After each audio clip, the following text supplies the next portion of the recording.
À Châteauroux, je descends, j'arrive. 3 heures après, je monte dans la voiture.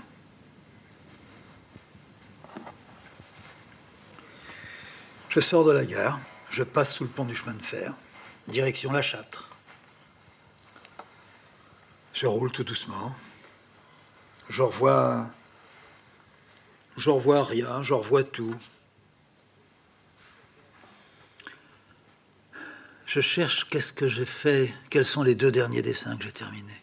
Impossible de me souvenir. Ils veulent pas remonter. J'essaye de faire revenir la tête de l'oncle. Tout de suite, elle est là, sur le capot de la bagnole. Il est rêveur, pensif. Oh, j'aurais préféré qu'il sourie. Il sourit. Ouais. Et je peux pas me rappeler des dessins que j'ai terminés. Le titre qu'ils ont, s'ils ont un titre. Oh, puisqu'ils ont aussi des numéros. J'en suis à quoi? À 3000? À 3005? Quel est à peu près le dernier numéro? Je sais pas. Bon, bah, fait venir la tête d'Angéline, là. Hop, la tête d'Angéline, elle vient sur le capot, elle aussi. Pendant qu'on roule, à 80. Angéline grosse, une sorte de négresse blanche, mais comme une négresse. Je baisse la vitre. Je fais rentrer de l'air dans la voiture.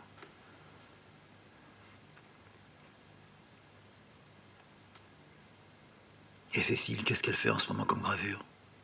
Je sais pas. Enfin, quoi même. Alors, ce qui est maintenant, c'est pas encore rentré dans ma tête. Elle faisait des cuivres, elle fait des cuivres en ce moment. Elle fait des cuivres pour elle ou elle fait des cuivres pour... Oh, surprenant. Ne pas se souvenir de... Ah oui, je me souviens. Au fond, ça y est. Je sais. Cécile, elle fait, en ce moment, des cuivres pour un livre en préparation avec Léonore Fini. C'est ça, oui. Mais qu'est-ce que c'est? Je sais pas. Bon, ici, je dis la tête de Suzanne. Immédiatement, la tête de Suzanne vient sur le capot. Si je dis ouvre tes jambes, Suzanne. Je vois Suzanne dans les chiffons, elle ouvre ses jambes. Si je dis sur la Seine, il y a des bateaux. Je vois des bateaux. Je double des bateaux sur la route.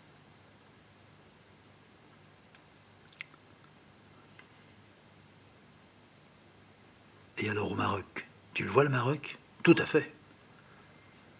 En ce moment, c'est quoi? En ce moment, il fait très chaud. C'est la saison où il fait très chaud. Les ânes croulent sous les sacs qu'on leur fait porter. Les hommes s'asseyent en plus sur les sacs. Ils ont un dos... on dirait l'envers d'un pont. C'est une arche posée dans l'autre sens. Leur petit ventre devient gros, ils touchent presque le sol. J'ai souvent pensé quand j'étais au Maroc. Il y a des ânes qui doivent avoir la colonne vertébrale qui se casse en deux. Ils les chargeaient de trop. Et la fille de Tlemcen, tu te rappelles? Tiens, la voilà. Elle est là sur le capot, avec ses cheveux un peu orangés. Elle sourit, elle a la tête sur le côté. Elle est mignonne. Elle est morte. Bon, ça, t'en sais rien. Oh, si. Elle a été tuée pendant la guerre d'Algérie. Sûrement. Sûrement. Pourquoi tu veux la faire tuer? Parce que, à Tlemcen, il y a eu beaucoup de morts.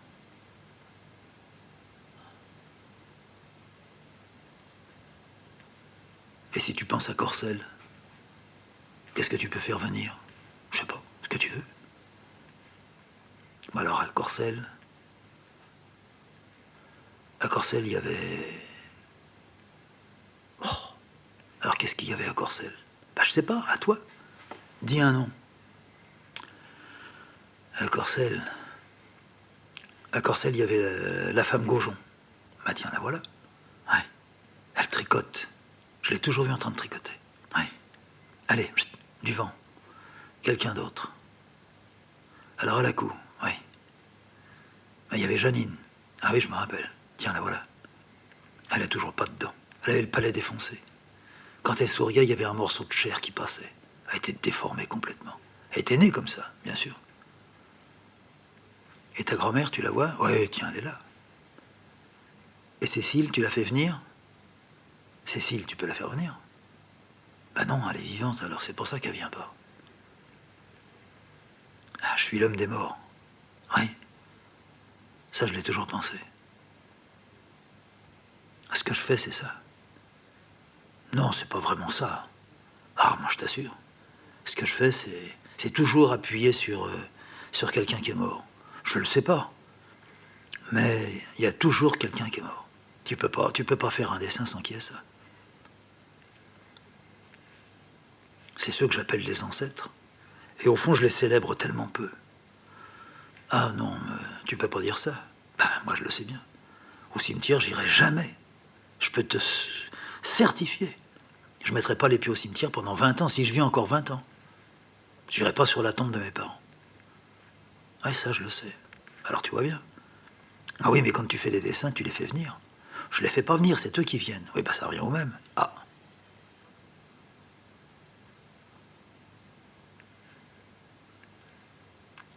Alors les dessins, c'est... Les dessins, c'est la zone de... Ah oui, c'est tout à fait. Une zone où c'est la place... Oh, j'aurais pas la prétention de croire. Mais j'aimerais. C'est l'endroit... c'est la place sacrée. C'est là que tout peut venir. Ouais. Tu y crois? Ah, il faut que je croie à ça.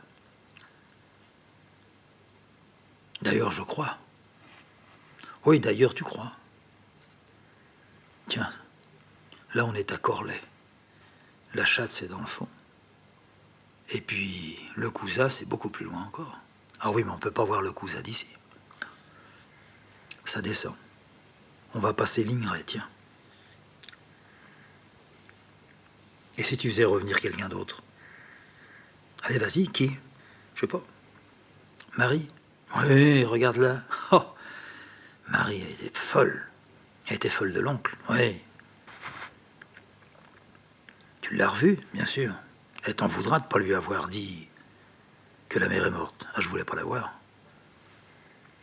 Dans le fond, t'aimes pas ta famille. Oh non, j'ai aimé mon père, ma mère, ma grand-mère, mon oncle. Les copains qu'ils avaient, oui. Mais les autres, je sais pas. Je sais pas pourquoi. Sans doute parce que mon père voulait voir personne. Hein. En dehors de ses copains, il voulait voir personne. Il voulait pas voir la famille.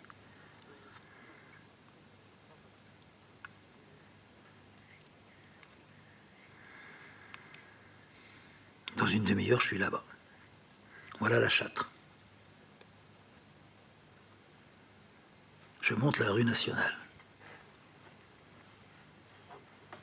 C'est une ville dans laquelle on vient de temps en temps pour faire des commissions.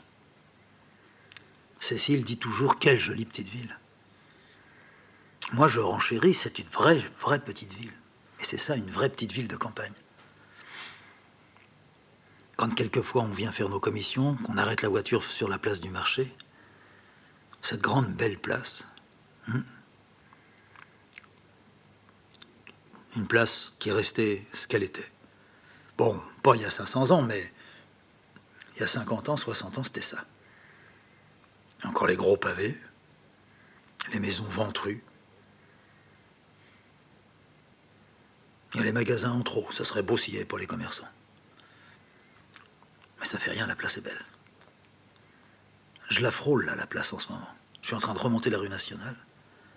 Je vais bientôt sortir de la ville. À ma gauche, le palais de justice. Ça y est, on roule, direction de Guéret. J'arriverai bientôt à l'embranchement.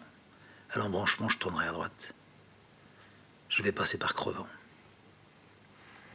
Le jour commence à décliner.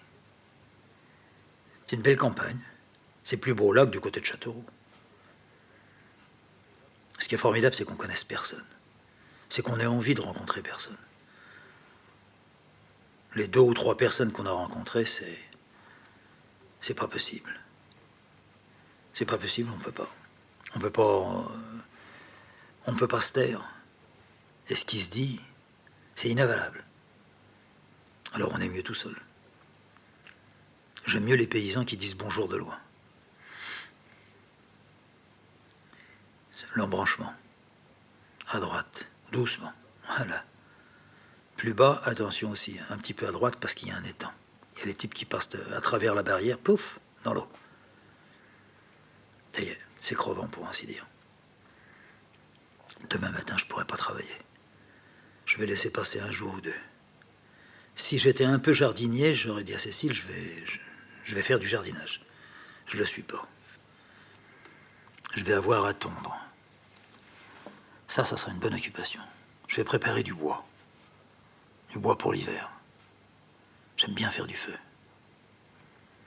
De loin, les chiennes, elles vont entendre la voiture. Elles vont reconnaître le bruit. Elles vont venir au portail. Ça, j'en fous mon billet. Tu verras. Je passe les bergères. Je laisse le forgeron à droite. Non, à gauche. Non, le premier, il est à droite. Le deuxième, il est à gauche. Ah oui, tiens, les voilà. L'école, juste après celui qui est le premier. Voilà maintenant le forgeron. L'autre, le gros. Il y a le grand-père, le fils. Ça bosse là-dedans. J'attaque la petite descente. Je laisse la route de Montservet. Un peu plus loin, je laisse la route qui met au Fraigne. Maintenant, j'attaque la dernière petite côte. Je me souviens quand on était arrivé avec Cécile. On était venu découvrir la maison. C'était une amie qui avait dit, voilà comment on y va. On passe par... C'était le chemin que je fais en ce moment. On avait le plan et il était dit, petit bois, monté un peu raide, tout de suite après, à droite, la maison. Vraiment, on se demandait comment elle était, cette maison.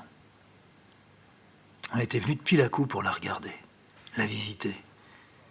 On devait aller voir le notaire pour rentrer dans la maison, mais on avait décidé, on va passer d'abord, arrêter la voiture devant, puis regarder comment c'est à l'extérieur. Comment autour ça se présente. Ça joue beaucoup autour dans la campagne. Faut pas qu'il y ait un voisin qui a sa maison qui touche la vôtre. Il faut qu'on soit séparés, bien orientés, qu'on se voit pas trop d'une maison à l'autre. Ah, s'il pouvait y avoir des arbres, ça serait vraiment très bien. Ça y est, on est arrivé à la bosse. La maison est certainement là. Attention, on ralentit, un petit portail. Il était peint en blanc, et curieux pour une ferme. Il y a un emplacement pour pouvoir s'arrêter, je me mets dedans. Cécile, elle sort, moi je sors. On s'accoude au portail, puis on regarde. Tu crois que c'est ça? Oh, bah c'est évident. C'est bien ce qu'elle a dit. Il y a une allée, la ferme, elle est au fond, à droite, puis il y a une petite maison à gauche. C'est exactement ce qu'on a. La petite maison à gauche, elle est là, puis un peu plus loin, il y a la grande maison. On rentre? Oh, on peut rentrer. On a le droit de rentrer. On ouvre le portail, on rentre. On referme derrière nous. On marche dans l'allée. On sait que la maison est inhabitée. Elle nous l'a dit. On arrive devant la petite maison à gauche. C'est un peu abîmé. Un petit carré, une sorte de petite gare. Mais c'est joli. C'est envahi par les herbes, envahi par des... Cécile me dit, il y a un figuier. Ça veut dire qu'il fait bon ici. Ouais, t'as raison. Ça, c'est le côté pratique de Cécile. Observatrice, jardinière. Il faut qu'il fasse chaud, tu sais, pour ça. Ah, certainement. C'est pas là-haut à la cour qu'on aurait vu des figuiers. Ah non, mais tu trouves des figuiers en descendant beaucoup plus bas. Là, le petit coin, il doit être chaud. On se retourne, on regarde. On a la grande bâtisse. Faut reconnaître qu'elle a de la gueule. Un petit peu abîmée par-ci, par-là, mais ça, c'est rien. Combien il a dit? Ah ben, il a dit, il a rien dit. Non, mais Esther, elle avait dit, c'était combien le prix? Je crois qu'elle l'a pas dit. Elle a dit que c'était intéressant. Oui, ben, ça va pas être pour nous, parce que... Tu parles, c'est un bateau, non? Fais voir, regarde, là derrière, il y a les volets tirés, mais... Si ça se trouve, c'est la cuisine. Bon, là, il y a la porte, fais voir. On peut pas ouvrir, bien sûr. Ah, puis la grange, regarde la grande grange. Ah, avec une grande porte. C'est là qu'ils devaient faire rentrer, sans doute, les chars avec le foin, avec la paille, avec le blé. Puis il y a un petit escalier là, en pierre qui monte au premier, regarde. Et puis de chaque côté de De la grange à l'entrée, ici, il y a une petite... Ah, bah là, on peut regarder. Ah, c'était un poulailler, là. Un poulailler construit en pierre. Et de l'autre côté, ah, bah ça, c'était pour un cheval. Les 2 chevaux, il y a 2 anneaux. Alors, où est-ce qu'ils mettaient leurs vaches? Alors, on fait quelques pas. Ah, voilà les étables. Ah, les vaches étaient là. Et puis là, regarde, il y a un hangar. Bah, c'était pour les machines à battre. Il y avait plein de boîtes dedans. Ah, ils vont peut-être nous le laisser, on se chauffera avec. Puis regarde autour. Oh, tu crois que les champs vont avec? Je sais pas. Elle a dit qu'il y avait quelques champs autour. Ah, c'est peut-être ça. Oh, si on avait ça, ça serait formidable. Ah oui, c'est grand, hein. C'est grand comme bâtisse, et puis si la terre qu'on voit là... Parce que c'est possible. Regarde, il y en a là, puis ça contourne l'autre côté, ça vient au bord de la route où est la voiture. On va les regarder derrière la maison, comment c'est. Alors on va derrière la maison. Alors là, bah, c'est tout un mur qui court. Il n'y a seulement qu'une ouverture. Ah, mais c'est pareil, le champ. Il fait le tour aussi de ce côté-là. Ben, on est complètement protégé. Personne ne peut... Si tu veux là-bas au bout, bah, là-bas au bout, il y a un petit bout de chemin. S'il y avait quelqu'un qui se mette là-bas et qui joue, on l'entend même pas. On est chez nous. Cécile, elle me dit, bah, c'est ce qu'elle a dit. C'est un enclos. C'est une propriété enclose. Et c'est ce que ça veut dire. Ah ben, quand on dit ça, l'enclos, c'est la maison, elle est au milieu de quelques terres. Si ça se trouve, toutes les terres qui sont plus loin sont à la maison, mais ça on n'achète pas, nous. Oh ben, on n'a pas les ronds. On n'a peut-être même pas ce qu'il faut pour acheter ça. Alors tu crois que si c'est ça, on dit oui? Oh, je crois. Faut regarder le dedans. Mais si c'est ça, il faut dire oui. C'est le prix, moi, qui m'inquiète. Oh, ils vont demander très fort pour ça. Seulement, il faut savoir, il y a un puits, là, mais il n'y a pas d'eau. Ça, il n'y a pas d'eau. Il n'y a pas d'évacuation. Pour le moment, il n'y a pas d'électricité. Il n'y a évidemment pas de téléphone. Et tout ça, ça rentre en ligne de compte. Bon, ben, on va aller voir le notaire. Et puis, bon, ben, ça se passera très bien, si on peut dire, parce que le prix, il est tout à fait à notre portée. Un tel enclos de la terre, 3 hectares, toute la baraque, elle est en bon état. Il y a beaucoup de choses à faire pour que... Il n'y a que 2 pièces habitables, alors. Tout le reste, c'est des pièces, la pièce à patates, la pièce à cochon, la pièce... Bon, tout ça est dégueulasse, pourri, faut nettoyer, sortir, crépir, couler. Ça se fait, ça peut se faire. C'est le prix, et comme le prix, il est abordable, on dit oui, topez-la. On devient propriétaire. Eh ben moi, j'y suis maintenant aussi. J'arrive au portail. Il est plus blanc. Ça nous a pas plu de l'avoir blanc. Il est marron foncé maintenant. Les chiennes arrivent. Zaza, Bara, les 2 sautent après le portail. Je dis, à la maison. Elles peuvent pas aller à la maison. Ah, elles retrouvent le papa. Il faut d'abord lui mordiller les mollets. Faut jouer, faut lui sauter dessus. Faut le rendre dégueulasse de la tête aux pieds. Cécile passe la tête du jardin. Oh, oh, je suis là. Salut. Ça va? Oui. Attends, je vais venir chercher les chiennes. Non, reste dans ton jardin. Je les emmène. J'ouvre le portail, elles me suivent. J'amène les chiennes, je les enferme dans la maison. Je reviens vers le jardin. Cécile jardinait. C'était pas difficile, hein. Ou elle était à sa table en train de graver, ou elle était en train de jardiner. Comme elle savait que je rentre, elle ne pouvait pas graver. Trop tendu, sûrement. Alors, ça y est. Ben oui, ça y est. T'étais dur? Non. C'est fait. Ils sont tous les 3 là-bas.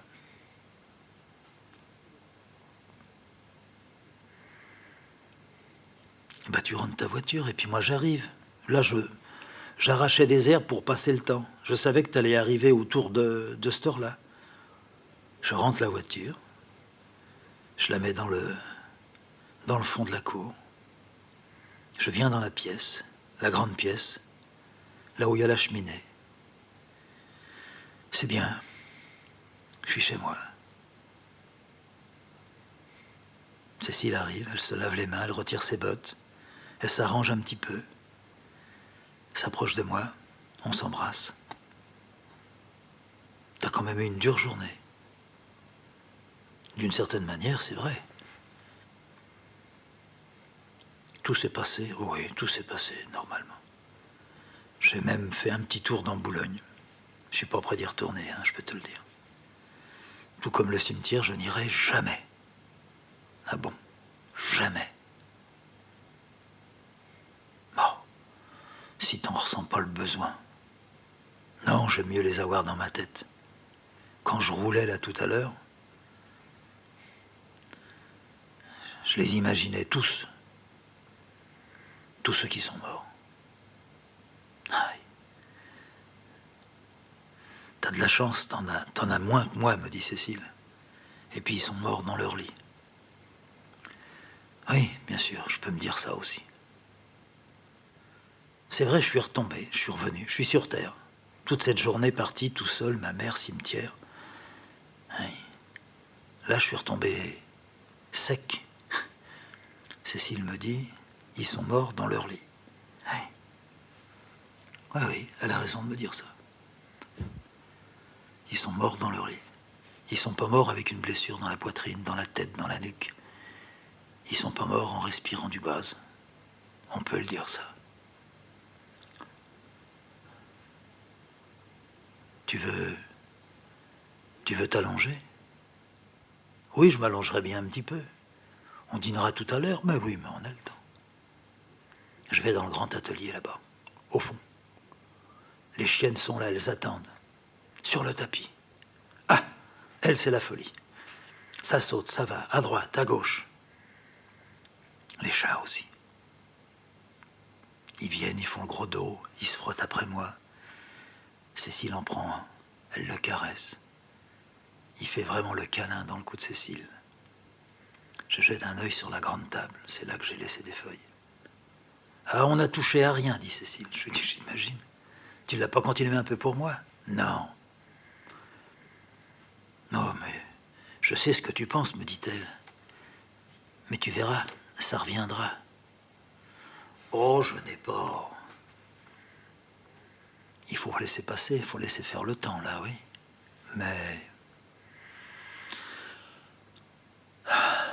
Cécile. Cécile. Tout à l'heure, je suis passé par la chatte, bien sûr. Ah oui? Ah, si j'avais pensé, je t'aurais dit d'acheter des petites choses. Ah oui, ça, je pourrais le faire. Il n'y avait personne. On ira faire les commissions demain, tiens, à la Châtre. T'es d'accord? Demain matin, on y va tous les deux. Oui. On marchera un petit peu dans les rues. Mais oui. Je ne dormirai pas de ma nuit. Je ne sais pas comment ça s'est passé, mais j'ai sans arrêt vu ma mère. Ma mère vivante, ma mère morte, ma mère pissant sur elle, ma mère chantant « Ah, le petit vin blanc ». Oui. J'entendais après mon père qui sifflait la même chose. Oui. Ah, flûte. J'arrive pas à me débarrasser. Oh bah c'est normal. De toute façon, on les a mis l'un à côté de l'autre, alors ça ne peut pas... Je peux pas m'en foutre, enfin. Mais je me fous jamais de ça. Et jamais de rien. Mais quelque chose me dit que je suis pas prêt de dessiner. Ça, on le dit. T'es pas sûr?